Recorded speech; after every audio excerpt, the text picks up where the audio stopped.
Hello and welcome to the Kamla Show.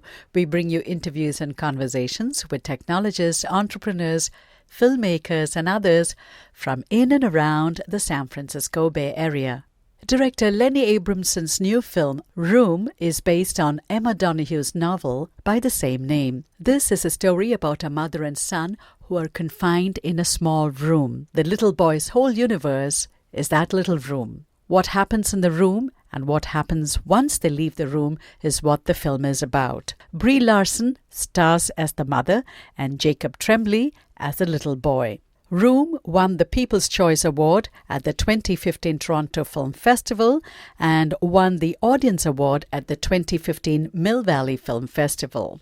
We recorded this interview with director Lenny Abrahmson in San Francisco when he was here for the Mill Valley Film Festival. I have with me the director of the film, Room, Lenny Abrahmson, who is actually an Irishman with a Jewish name. Yes, I'm a strange mixture of things. I grew up in Dublin. My parents were born in Dublin, but all my grandparents came from elsewhere. So my mum's side were Polish, my father's side, I think, were Polish, Latvian. So yeah, I'm a Jewish Irishman with a strange hybrid accent. So welcome back to San Francisco. Thank you very much. It's actually been about, I think I may have come back once for a visit, but it's pretty much 20 years since I I was at Stanford and in the early 90s. And it's an amazing city, an amazing part of the world. And I'm very happy to be here. When you first came to Stanford 20 years ago, do you remember what it was like to arrive here? Did it remind you of Dublin in any way because of all the fog and everything? Well, it's the climate. I know San Franciscans like to talk about their climate in this way, but unless you've lived in Ireland, you won't know. There is no comparison. It's so much wetter, and this is like positively LA for us. This feels like, I thought this was what Southern California was like. And then I went there, it was way too hot. So no, this was sort of paradise for me. Well, when I was thinking about postgraduate schools, I was a philosophy undergraduate at Trinity College in Dublin. And I was kind of serious about philosophy. And I'd started messing with film and had made a short, but I still wanted to pursue, just to see what it would be like to be a grad student somewhere good. Came to the States, did a little bit of a tour, and the day that I visited Stanford, it was just such a beautiful day, and the campus is really amazing. And I thought, yeah, if I get in here, I'll come. And I did, and I got a scholarship to come and do postgrad philosophy, and came over, and it was amazing. I mean, academically incredible. There were some teachers there who were people whose books I'd studied, and then you were working with them firsthand. The other students were really smart, and the place itself is so beautiful. I lived in Menlo Park. I had a trailer on the land owned by this lovely couple, and I lived in a trailer with a little deck, and there were squirrels, climbing on the roof of the trailer. And I got on with my philosophy and made some friends. But I think while I was there, one of my shorts won some prizes, and a bunch of my friends called me from this film festival where it had picked up quite a prestigious award. And they were all just a little bit drunk, extremely happy. And I was writing an essay on Kant at the time, I remember. And I was thinking, I am here sitting in this little trailer when they're all, reaping the rewards of the work we did together. I think that was the beginning of me thinking, if I look deep into my heart, filmmaking is what I really want to do. And so eventually I decided to cut my ties with academia. But it was with a pretty heavy heart that I left Stanford, because it's an amazing school, and I was very stimulated intellectually there, and there are aspects of that life that I miss. I do have to ask you this question. When that phone call came from your friends who were tippling, did you reach out for a bottle? Do you know, I would have if I'd had anything in the trailer, but I think the best I had was like a cup of instant coffee. It's very sad. That is sad. That is sad. So let's switch to The Room, which is such a moving film about a mother and her son. Brie Larson plays the mother, and Jacob Tremblay. How did you find this little boy who is just stunning in this film? I mean, when I think about it, it's the one moment. I mean, there are, in any film that works, there are always, you can look back on a few moments of extreme good fortune. It's such a bizarre enterprise, and it's so many things can go wrong in the making of a film that you need quite a lot of luck. And the biggest stroke of luck I got was finding Jake. And it came about in the usual way, that when you're looking for a child, the only way to do it is to cast very widely. So people in the States and in Canada were going to different towns, were finding drama groups, were putting out audition calls, people were sending in self-tapes of their kids, and I just watched lots and lots of boys doing a couple of scenes from the film. I mean, it's really crude, it's just, but you know immediately whether there's something there or not. And you think that person into your story, and you know whether it's a possibility or not. And in the end, out of many hundreds of children, there were really only 3 or 4 that I knew that I should meet. And I came to, we set up meetings in LA, and everybody came in from there, and a few in New York. But Jake came to LA, he's from Vancouver in Canada. And as soon as I started working with him, I just knew that this was a very special kid. I've talked about this before, that, you know, he had acted a little bit. He was a voice in the Smurfs too, and he'd done commercials and things. But I always say there must have been a point in Tiger Woods' life where he'd never picked up a golf club, and when it went into his hand, he still had to be shown a little bit how to hold it, how to hold his hands, but he must have internally felt, oh, this feels kind of right. You know, I've got whatever it is that you need for this thing, I sort of have it. And it's the same with Jake. I mean, we did have to, of course, help him through in lots of ways that you wouldn't need to with an adult actor, not least helping him to focus, because he's still in this, you know, distracted world of a 7-year-old. But he has that innate talent that is incredibly rare. He's a great actor that happens to be, you know, a little boy, but he's a great actor. And without him, we wouldn't have had a film. So, and then to have Brie Larson, who's this incredible young woman, she's a generous, warm, intelligent, highly skilled dramatic actor, as well as a great comedian. I mean, and because she's such a warm, fun person as well, Jake totally fell in love with her. So, and she with him. So you ended up with this gorgeous bonded pair in the middle of our shoot, and it's very hard to fake that. We didn't have to. You mentioned that he's 7-year-old and he lives in this distracted world, but when you watch him in the film, he is so absorbed in the way he talks about how he imagines his world in this 10 foot by 10 foot room. And when old Nick comes and how he keeps himself, you know, occupied. How did you work? Because if he was distracted, how did you harness that concentration? Well, it's just once, you know, it's a lot of talking. And I found with Jake, just by talking quietly through takes, sometimes I could get him into a very concentrated mode. And I would sometimes just continue to talk through, especially, you know, if it's a non-dialogue scene. And actually he himself knows enough, he's done it enough now to know, well, what the requirements are between action and cut.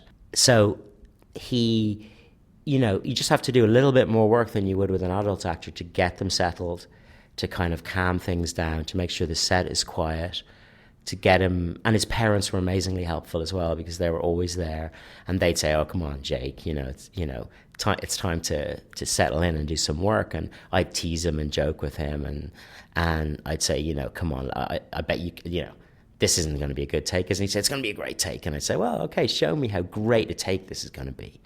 And then suddenly he's in this competitive mode, and he wants to show you just how well he can do it. And so it's. I have kids. I have 2 children, and my little boy is the same age as Jake, and so I have a lot of experience of wrangling little boys. How you get them to want to do something, and how you encourage them and help them, and also sort of, I suppose, just deal with all the stuff that you have to deal with a child.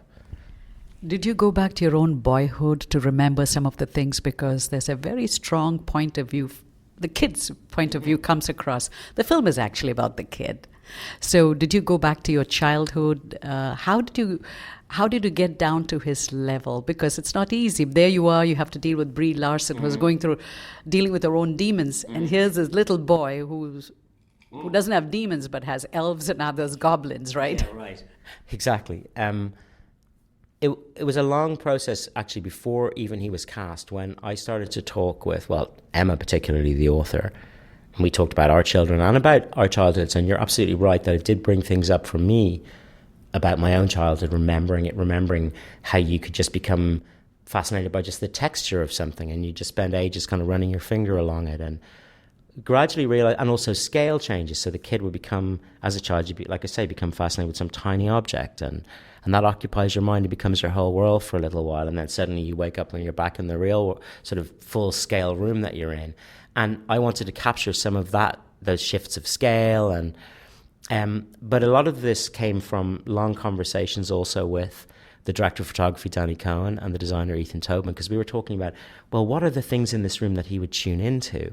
And how can we help to make this an environment that has that quality of a really textured, storied place? Because if you've lived there for 5 years, every single thing in that room would be so deeply familiar and significant to you. So we worked really hard on everything from the electrical fittings to the sorts of drawings that he would have done at different times of his life, because he scratches into these cork-tiled walls, and the scratches at one height are different to the scratches at another because he's developing as a kid. And also, you know, all of the objects had to be thought through. What does Ma use as a cleaning cloth? Well, it's probably some old baby clothes that Jack had. So where do those baby clothes come from? Let's age them, make sure they feel like they're 4 years old. You know, every single item of cutlery, we thought just hard about what that might feel if you were 5. And it really, I felt like it was like a kind of, I don't know, some sort of meditative experience for a lot of us, because we just spent so many days and months asking ourselves these really concrete questions about the design, for example, that led to actually very strong memories of being that age and of the kind of the way the world feels. And Brie Larson, she mentioned in the production notes, that she had a tough life herself. When she and her sister and her mother moved to LA, they lived in one room, and she said they probably had 3 pairs of clothing, and they really had nothing. So she probably tapped into that. And she spent a month not meeting anybody, just going to the gym. Mm-hmm. How did you have to work with Brie Larson? Was she already prepared, or did you have to work with her just as equally as you did with Jake? I mean, I spent more time with Brie in the lead up to the filming. During the shoot, while I was working with Brie a lot, so much of everybody's focus was on the child. That's the way it is when you're working with a child.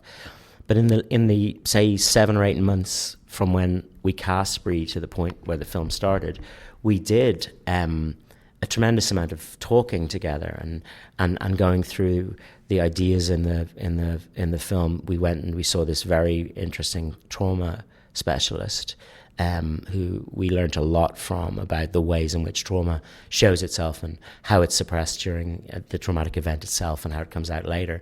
And so a tremendous amount of talking about the history of this girl, who she would have been. But then Brie went and did what great actors do, which is they do their own deep preparation. So she wrote journals that Joy, the girl, would have written when she was a little girl, when she was a teenager, when she was an older teenager. She did a lot of research into really everything from the effects of not having vitamin D to, all these really important things. And she went through she started to try on the psychological clothing of this character. So she spent time on her own. She ate a diet which was less nutritious and was a bit more like the sort of rather meager diet that old Nick allows her. And just did work on who she was as a person, so that when I would meet her after a month or two each time, I would see this great development and we could talk about it and do some shaping together. But the actor always puts that the fundamental groundwork has to be supplied by the actor. William Macy, how did you get him? And he had such a small role. Well, it was great. We sent him the script and he loved it. It was that simple. Same with Joan Allen. And Bill was just, I think in a way it was great because he could come in, do it and leave. It was not a huge commitment of time for him. And he was fascinated by the film and I think found the script very moving. But for me it was great because I've been a fan of his since, Fargo and probably before. And he has such an amazing face to shoot. I mean, so yeah, it was lovely. And to have him and Joan, who've appeared together as a couple in previous film, to have them together again was wonderful. I mean, I was very, very privileged on this film to work with some amazing talent. How has your notion of a room changed? That's the first time anybody's asked me that question, and that's a big thumbs up to you, because it's very rare at this point to get a new question. I think I'm aware of the fact that very simple, environments are pretty rich. I think we can all get very obsessed with wanting stuff and wanting amazing, wouldn't it be amazing if you were really rich and you had an incredible house and you could do all these. Actually, almost everything that's important is available to us in very simple spaces. So I think maybe my experience of, maybe my fantasies about other lives, which I think we all have, are they're less convincing to me now. At the end of the day, the film is about love, pure love between mother and son. Since you're a philosophy major, what philosophical underpinnings are there that we don't see, but you brought in through your own exposure? Actually, the one kind of obvious philosophical reference is to the Plato's cave story, because it's about Jack coming to terms with, or beginning to think about, the reality of the external world. And so, just for fun, I put him in a shot, making shadows on the wall with his hands and thinking about what that might mean. And that's the point at which he starts to think, actually, maybe the movement on this wall that I see normally is actually from real things outside. In terms of, for me, it's much more humanistic than a philosophical film. There are ideas about how we know what we know, but not really. Really, it's a film about the value of lives and the capacity of people to survive, and it's about the resilience of childhood and about the extraordinary heroism of parenthood. And that applies outside of situations like this. That applies to all of the ordinary daily parenting that people do. I never apply my philosophy background directly to things, but I do think it informs a certain kind of analytical approach to aspects of filmmaking, and that's a really helpful thing. Lenny, we have run out of time, and I wish you all the best with this film and the next one, which is about civil war. Thank you so much. Pleasure to talk to you. You can listen to this and other interviews on our website, kamlashow.com, KAMLASHOW.com. You can watch our TV interviews on our YouTube channel. I'm on Twitter, and my handle is Kamla. And if you have any questions, suggestions, or feedback, please feel free to send them to us. And as always, thank you for tuning in.